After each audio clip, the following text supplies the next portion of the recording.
so much motherfucking design on right now.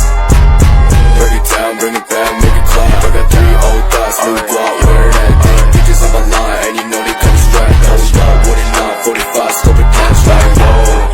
How you fucking with these hoes up?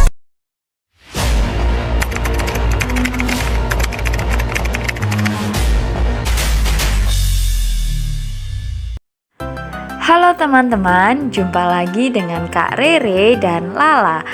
Yuk belajar sejarah lagi. Asik, hari ini kita belajar apa Kak Rere? Hari ini kita akan belajar tentang pertempuran 10 November di Surabaya. Tahu nggak sih, setelah proklamasi kemerdekaan Indonesia pada tanggal 17 Agustus 1945, masih ada loh beberapa daerah yang harus mempertahankan kemerdekaan. Salah satunya yaitu daerah Surabaya atau dikenal dengan Pertempuran Surabaya. Oh ya, bagaimana peristiwa pertempuran tersebut Kak Re?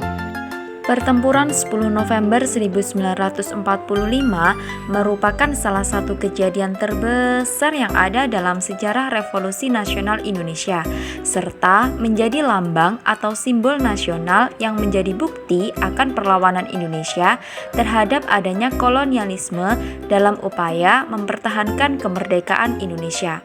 Oleh karenanya, 10 November 1945 diperingati sebagai hari bersejarah, yaitu Hari Pahlawan, yang merupakan peringatan peristiwa heroik arek Surabaya dalam mempertahankan kemerdekaan Republik Indonesia.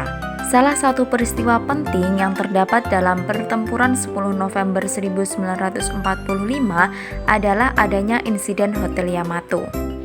Hah? Bagaimana insiden di Hotel Yamato Kak Re? Pada tanggal 1 September 1945, terdapat seruan untuk secara serentak mengibarkan bendera merah putih di seluruh Indonesia. Di Surabaya, pada tanggal 18 September 1945, pasukan Belanda di bawah Mr. W.V. Cihaplukman mengibarkan bendera Belanda, yaitu merah, putih, dan biru, di Hotel Yamato tanpa persetujuan rakyat Indonesia. Akhirnya, keesokan harinya pada tanggal 19 September 1945 berkumpullah para pemuda Surabaya yang geram melihat kembali berkibarnya bendera Belanda. Presiden Sudirman yang kala itu menjabat sebagai residen daerah Surabaya datang ke Hotel Sudirman dan mendapati adanya kerumunan massa. Residen Sudirman bersama Sidik dan Haryono kemudian memasuki Hotel Yamato dan meminta Mr. Plukman untuk menurunkan bendera tersebut. Mereka menolak permintaan tersebut sehingga terjadilah perkelahian hingga dikeluarkannya pistol oleh Mr. Plukman. Pada perkelahian tersebut, Mr. Plukman tewas tercekik oleh Sidik.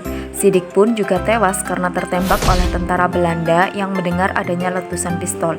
Di sisi lain, Residen Sudirman dan Haryono melarikan diri keluar hotel, sedangkan para pemuda Surabaya berebut untuk dapat menaiki hotel dan menurunkan bendera tersebut.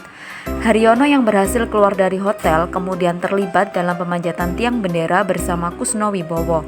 Bendera Belanda pun akhirnya berhasil diturunkan untuk dirobek warnanya hingga menjadi berwarna merah dan putih, kemudian mengereknya kembali ke tiang bendera.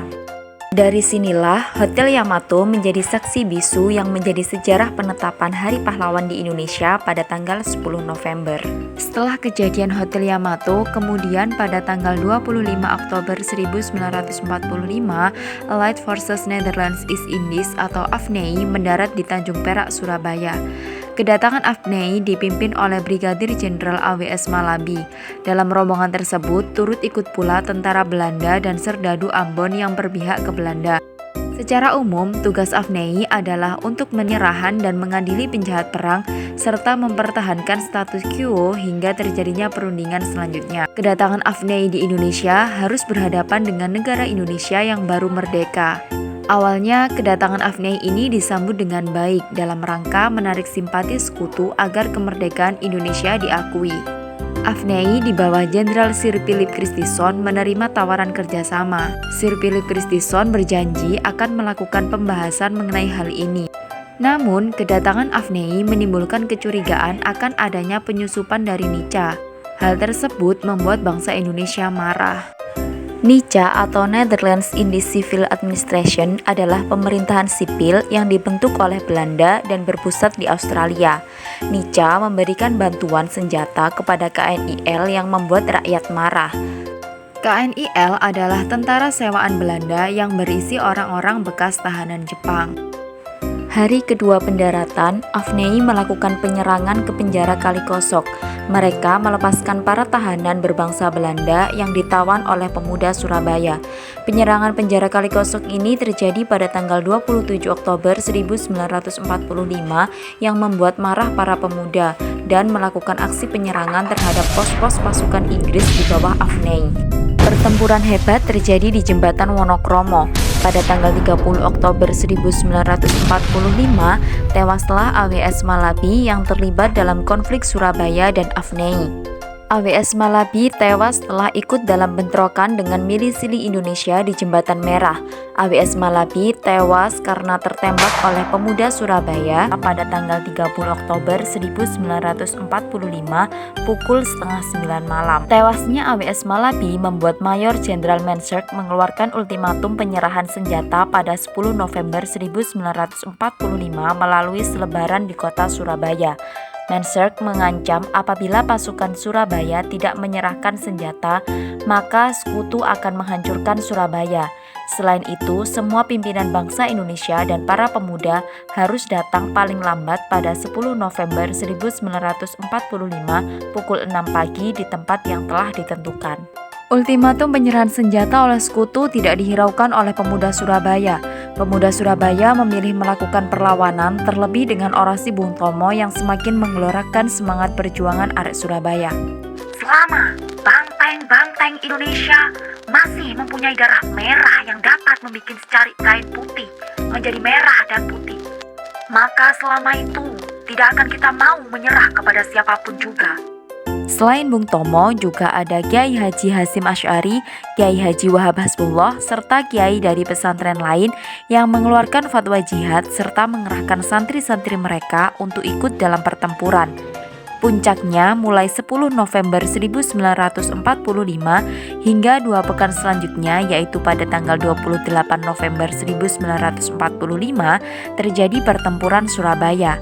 Pertempuran ini setidaknya memakan korban sebanyak 20.000 orang dari Surabaya dan 1.500 dari sekutu. Selain itu, diperkirakan sebanyak 150.000 orang meninggalkan kota Surabaya. Wah, ternyata besar sekali ya perjuangan bangsa Indonesia dalam mempertahankan kemerdekaan.